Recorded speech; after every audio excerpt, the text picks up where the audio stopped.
أعوذ بالله من الشيطان الرجيم. بسم الله الرحمن الرحيم. الحمد لله رب العالمين، والصلاة والسلام على أشرف المرسلين سيدنا محمد وعلى آله وصحبه أجمعين. وسبرية معالي موسى mar kale idiin soo gudbinaya barnaamij kooban oo aan isleeyahay dad badan ayaa macluumaad muhiima ka kororsan doona. barnaamijka caawa waxa uu ku saabsan yahay aadam calayhi salaam, awowihii aadanaha oo dhan, marka laga soo bilaabo ilaa maanta oo 2019 lagu jiro. taariikhda aadanuhu inta ay soo jartay muddo, inta ay jirtay oo aadanuhu u jiray, intii rasuul oo ilaahay uu soo diray, tiradoodii, magacyadoodii iyo sidii ay u kala farcameen ilaa laga soo gaaro nebi moxamed sala allahu alayhi wasalam oo ahaa nebiyaal iyo rasul ilaahay kii uu ku khatimay. bal inaan si kooban caawa uga hadlo ayaan doonayaa.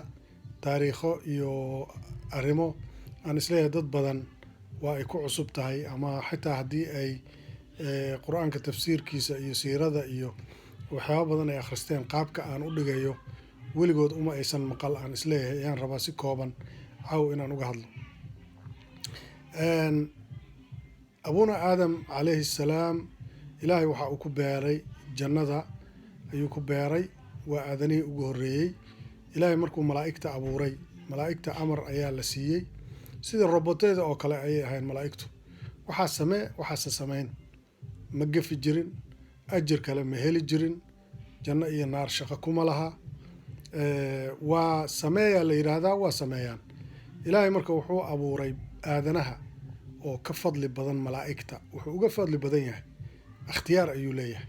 aadanuhu jannadiina waa loo tilmaamay, naartiina waa loo tilmaamay. caqligiisa iyo maskaxdiisa iyo iimaankiisa iyo garashadiisa ayuu isticmaalaa, markaasuu ama janno galaa ama naar galaa. marka sidaasuu uga fadli badan yahay malaa'igta oo ah wax uun la adeejiyey, oo meeshii loo adeejiyey aan maaragtay aan ka leexleexanayn. ilaahay marka aadanahaas, aadan calayhi salaam ayuu ugu hordhigay. dhoobo ayuu ka abuuray, ciido kala duwan oo midabo kala duwan lahaa la isu geeyey, asagaa laga soo saaray. naf ayuu ilaahay ku afuufay. kabacdina haddee aadanihii inuu tarmuu rabaa, inuu isguursaduu rabaa, inuu lamaano heluu rabaa. xaawa abootadeen ama ayeeyadan xaawo ayuu feer calaantiisa ka abuuray. sidaas ayay caruur u dhaleen, wiilal iyo gabdho leh. si isdhaafa ayaa la yidhaha isu guursadeen, mar haddaysan dad kale jirin oo ay guursan karaan. ayaga xalaal bay u ahayd, laakiin dadkii ka dambeeyey shuruucda waa isi sii bedelaysay ilaa laga soo gaaro nabi maxamed sala alla alay wasalam iyo diinta islaamka, oo shuruucda hadda u degsan guurka iyo qofka guur uu kuu qabto iyo qofkuusan kuu qaban ay ku caddahay. abuna aadam calayhi salaam, faraciisii waxaa ka soo baxay nebi idriis. nebi idriis ayaa ka soo baxay calayhi salaam. nebi idriisna waxaa faraciisii ka soo baxay nebi nuux. nuux markuu abtirsanayo, abtirsigiisa idriisuu galaa, kabacdiu aadam galaa. nebi nuux waa tii duufaanta, waa kii 950 sano noolaa. kolley intaasuu dadkii uu lahaa war ilaahay hala rumeeyo. waa tii maxaa la yidhaahdaa duufaantu cirkuna biyo keenay, dhulkuna biyo keenay, ummadii la qarqiyey oo la maasheeyey. waxaa ka badbaaday 3 wiil uu dhalay. wiil kale xitaa waa raacay, waa rumayn waayey. 3 wiil uu dhalay iyo dad tiro kooban leh oo uu dhalay oo macnaha asaga rumeeyey aan idhaahdo ayaa soo haray. 3dii wiil waxaa la kala dhihi jiray saam iyo xaam iyo yaafith. waxaa la yidhaahdaa nebiyadii nebi nuux ka dambeeyey. hadda ogow, aadam iyo idriis keliya aan soo marray, waana 25 rasuul waay. waa kala sheegi doonaa nebi iyo rasuul waxay ku kala duwan yihiin. rasushii ka dambeysay nuux oo dhan waxaa laga abuuray saam, ayaa laga abuuray saam. xaam iyo yaafith midna rasuul kama soo bixin oo faracyadoodii ma noqon. nebi nuux calayhi salaam faraciisii waxaa ka soo baxay oo ka dhashay nebi huud, nebi saalax, nebi yoonis iyo dulkifli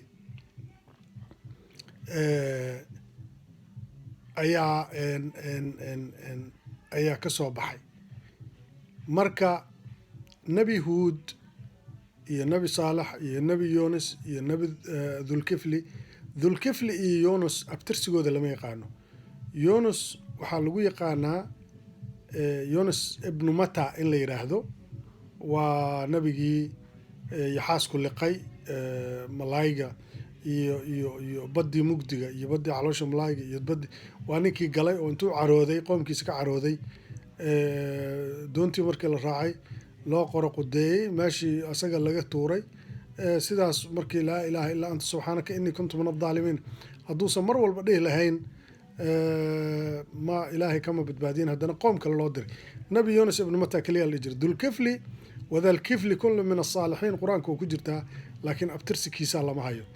waxaa kuu soo haray nebi huud iyo nebi saalax. nebi saalax wuxuu markuu abtirsado thamuud ayuu galaa, thamuudna nebi nuuxuu galaa. nebi huud sidaas oo kale abtirsigiisu nebi nuuxuu galaa. nebi huud marka faraciisii waxaa ka soo baxay nebi ibraahim calayhi afdal asalaati wassalaam. nebi ibraahim iyo ina adeerkiis luut, nebi luut ayaa ka soo baxay faracii nebi huud. arrintu markay meeshaas marayso, nebi ibraahim waxaa la yidhaahdaa abul ambiyaa, nebiyada aabbahood ayaa la yidhaahdaa nebi ibraahim.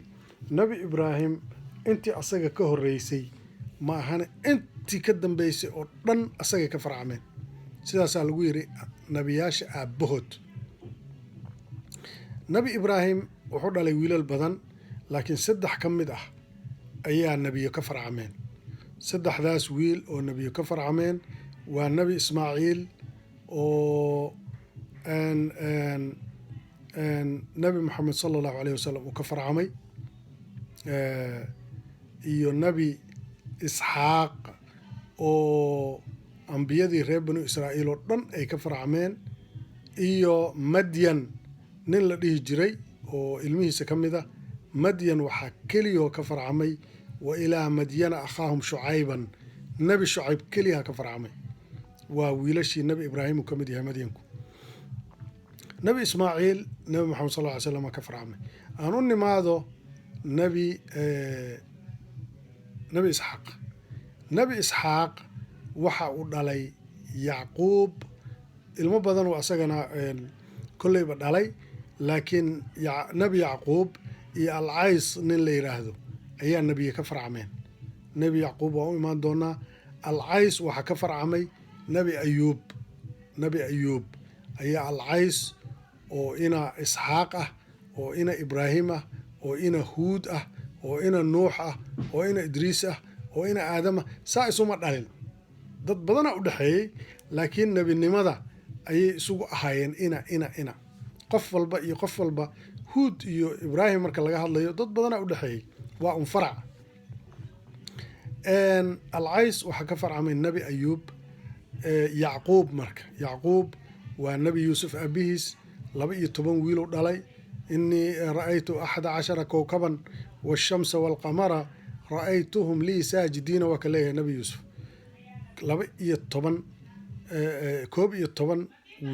12 wiil iyo yuusufka laftiisa 12 wiil u dhalay, laakiin 3 keliya ayaa nebiye ka farcameen. 3 ayaa nebiye ka farcameen. nebi yuusuf waxaa ka farcamay nebi alyasac ayaa nebi yuusuf ka farcamay. waxaa kale oo wiilkiisa laawi u fiirsa, laawi waxaa ka farcamay nebi muuse iyo walaalkiis haaruun, nebi haaruun. laawi waxaa ka farcamay nebi muuse iyo walaalkiis nebi haaruun. fiiriya, xaggaan u dharaan dhirinaynaa intaan u laaban wiilkii kale oo nebi yacquub. nebi haaruun waxaa ka farcamay nebi ilyaas, nebi haaruun oo nebi muuse walaalkiis ah, oo ka farcamay nebi yacquub laawi ninkii la yidhaahdaa oo yacquub u dhalay nebi haaruun waxaa ka farcamay nebi ilyaas. kor u bax marka wiilashii nebi isxaaq waxaan nidhi nebi yuusuf nebi alyasaca ka farcamay. laawina waxaa ka farcamay nebi muuse iyo nebi haaruun. nebi haaruunna waxaa ka farcamay nebi ilyaas. yahuuda wiil la yidhahdo nebi yacquub dhalay oo 12 wiil oo nebi yacquub dhalay uu ka mid yahay.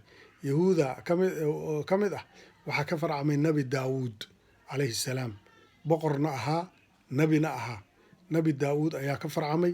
nebi daawuud waxa uu dhalay nebi sulaymaan.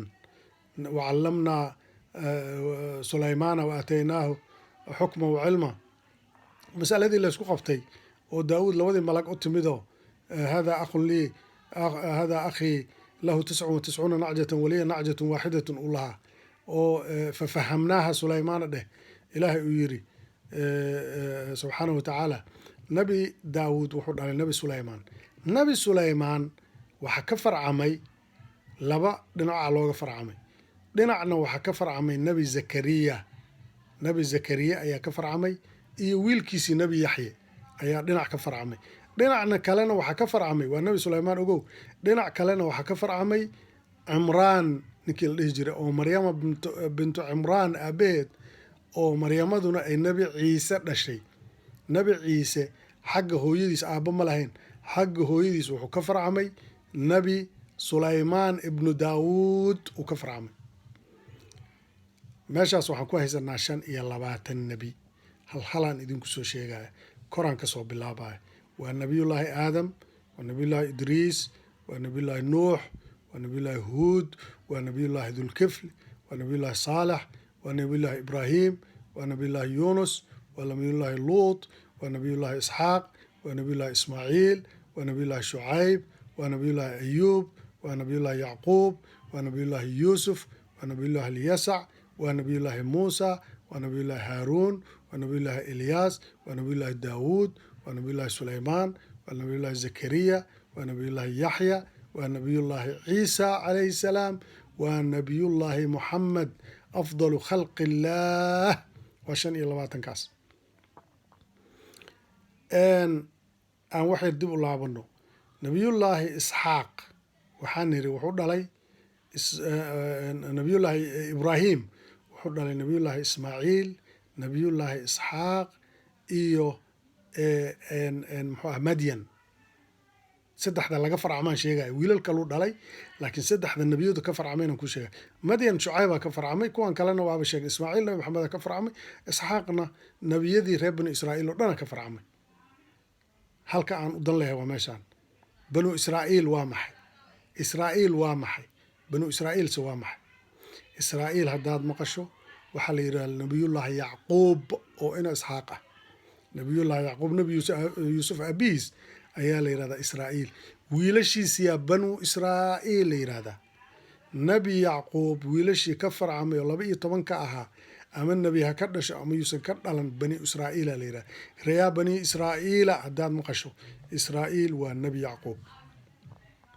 taas aan intaas uga baxo waxaan u soo laabanayaa marka meeqa sana nebiyullaahi aadam oo abulbashar ah ilaa maanta oo 2019 meeqa sana u dhexaysa.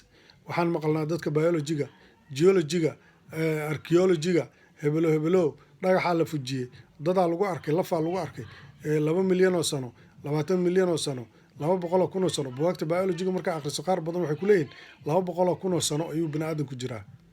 hal buugan ka arkay oo xaqiiqada sheegay oo biologia oo anugu aan college maraykan ku yaalla Minnesota aan ku qaatay. bani aadanku wuxuu jiraa 10 kun oo sano sidiisaba. ab aadam ilaa yowmina haadaa 10 kun oo sano. 9 kunna waa ka badan tahay, 11 kunna ma dhama. wixii oo macnaha nearly haddii la yidhahdo ama lasoo dhoweeyo waa 10 kun oo sano. wax yar ka tuur, wax yar ku dar. see ku dhacday waay. annaga maanta hadda waxaan joognaa si haddaan u dhigo 2 kun oo sano ayaan joognaa taariikhda miilaadiga ama qoraxda ama taariikhda kasoo bilaabata dhalashadii nebi ciise. taariikhda islaamkana 1400 oo sana laga joogaa. macnihii waxaa weeye 1400 oo sano soo diristii nebi maxamed laga joogaa sal ly slam. lixda boqol oo sano kalena nabi ciise markuu dhashay 2000 halkaas ay dhig gadaal u bax marka nabi ciise iyo nabi muuse waxa u dhaxeeyay 1500 oo sano taariikhdu marna waa togane waa markii nabi ciise laga soo tiriyo marna waa tabane marka gadaal loo tiriyo nabi ciise marka laga tiriyo oo nabi muuse la geeyo 1500 oo sano waay nabi muuse marka laga qaado nabi ibraahim la geeyana 1500 oo sano waay sooma 3000 iyo 5000 oo sano waay nabi ibraahim ilaa nabi nuux ilaa nabi aadam isku darkooda 5000 oo sano waay 2000 oo meel ah iyo 3000 oo meel ah waxaan garan karnaa nabi nuux marka laga tiriyo nabi aadam la gaarsiiyo 5 fac camal waay ma badna 5-6 fac waay laakiin maxay ku noqotay 2000 ama 3000 waxay ku noqotay hadda nabi aadama kaligiis 1000 sano nabi nuuxa kaligiis 1000 sano jiray dadkii hore waxay jiri jireen 1000 sano iyo ku dhawaad nabi muuse markii la soo gaaray ayaa da'da 120 sano laga soo dhigay nabi muuse ummadiisii waxay ka dambeeyay 120 sano laga soo dhigay nabi maxamed sallallahu alayhi wasallamna da'da ummadaydu 60 ilaa 70 ay u dhaxaysaa waa la sii gaabiyay marka tusaale ahaan faraaciinta waxaa la yidhahdaa xadaaradoodu waxay jirtaa 7000 oo sano 7000 oo sano goormay ka bilaabataa faraaciinta xadaaradoodu waxay ka bilaabataa nabi nuux wax ka horreeyay oo horta noolmaba jiraanba dhulka dhan wixii ku noolaa oo dhan bini aadan horta intii yareedoo doonta la raacdaa kasoo hartay xayawaan oo dhan wax kasta intii doonta la raacdaa kasoo hartay xayawaankii oo dhan xitaa laba doonta loo saaray ninay naag ama lab iyo dhadig nabi nuuxa farac bilowday marka nabi nuux markii farac bilowday bini aadankii saddexdiisii wiil iyo intii rumaysay qoloba meelay degtay qoloba meelay aaday faraacintu marka waqtigaas ayay degaan waa ka nabi ibraahim asagoo saara wata waa ka u tagaya boqor masar xukumi jiray fircoon masaariya waa ka u tagaya ogow waa nabi ibraahim ogow nabi muuse ma joogto nabi ibraahimay joogtaa fircoon waa ka u tagaya masar oo maxaa la yidhaahdaa fircoonku uu xitaa saaro damcaayo oo maaragtay marka dambena gabar uu siinaayo addoon ah oo gabartaas addoontaa haajiro ay ahayd oo nabi ismaaciil uu ka farcamay saaradiina nabi isxaaq uu ka farcamay marka dad xadaarad lehay ahaayeen waqtigaas meeqa shanaa laga joogaa 5000 oo sano xadaaradooda meeqa sanoay soo socotay markaas 2000 oo sano sidaas masaarida nabi ibraahim waa 5000 oo sano waa 3000 oo sano oo uu nabi ciise uu ka horreeyay iyo 2000 oo sano ka dambeysay markii nabi muuse 1500 ciise ka horreeyay nabi ibraahim 1500 3000 saasay ku tahay marka 3000 iyo 2000 5000 oo sano oo nabi nuux iyo nabi ibraahim u dhaxaysay intaasay xadaaradaas masaaridu socotay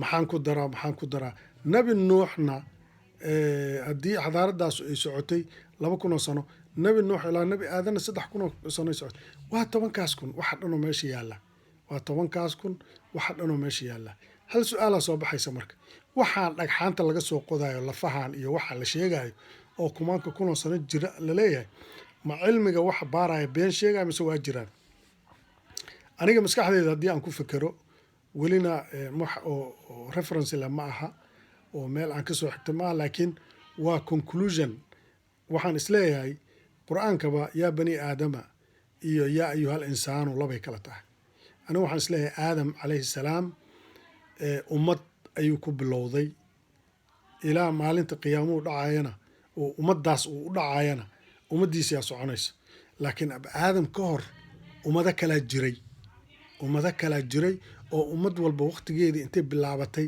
waqtigeedii dhammaysatay janno iyo naar meeshay aadaysay kala aaday ummaduhu waa naga duunaan karaan nooceeday noqon karaan laakiin dhulkan ayay khaliif ka ahaayeen ummadihii marka waxaa laga yaabaa lafahoodii inay weli jiraan oo mar walba wax lasoo saarayo waa laga yaabaa laakiin for sure annaga mana ka imaan daanyeero isu soo babedelayna ma nihin oo aragtidan dhahaysa waa la tatawuray oo horaa loo socday oo revolution iyo evolution iyo balaayaa dhacaydan la leeyahay oo daanyeer ay ahaayeen daanyeerka waa madoobaa san weyn sanbuuq weyn iyo lahaa kabacdi waa xoogaa soo cadaaday, xoogaa soo aruuray, xoogaa soo socday. ummadahan Afrika iyo reer galbeedku waa kala xadaarad horeeyeen, waa ka kala daayarnimaday ka horbaxeen kuwaasi. waxaas waa kalaan faaro. nabi aadam nin muslina oo siman oo bini aadana waa naga dheeraa, waa dad waaweyn ay ahaayeen. oo xitaa nabi ibraahim hadda qabrigiisa iyo dadkii xitaa markuu cagihiisa meeshii kacbada wareegeed meesha lugihiisa saantiisii dad waaweyn ay ahaayeen. markee 1,000 sanay noolaan jireen. kuwii nabi muusena 120 sano, annagana 60 sano. dadku waa sii yaryaraadeen. siday dadku sababta ay keenaysa dadku adduunyada inay sii yaryaraadaanna ayadana fikrad kale aan ka qabaa, markeedaan ka sheekeynaya. oo dadkii waaweynaa oo reer caad iyo reer thamuud iyo dadkii la dhihi jiray dhagaxa inta qaataan ay meel dhigtaan ay guri ka dhex qodan jireen. qur-aankaaba sheegayaba dad waaweyn inay ahaayeen. marka waxaan isleeyahay aadam wuxuu dhalay 10,000 kunoo sanay jiraan. wax ka horeeyey inay dunida ku noolaayeen oo asaga ka horeeyey waa laga yaabaa oo la helay raadkoodii. laakiin aadam waa intaas, waa 10,000 kunoo sano. cid kasta oo kale oo sheeko kale oo ka duwan oo 100,000 kun iyo ka sheekaysa ma rumaynayno, mana raacayno. waana taasaan haysanaa. wasala allahu wasalama calaa sayidina muxamedin wacalaa aalihi wasaxbihi ajmaciin.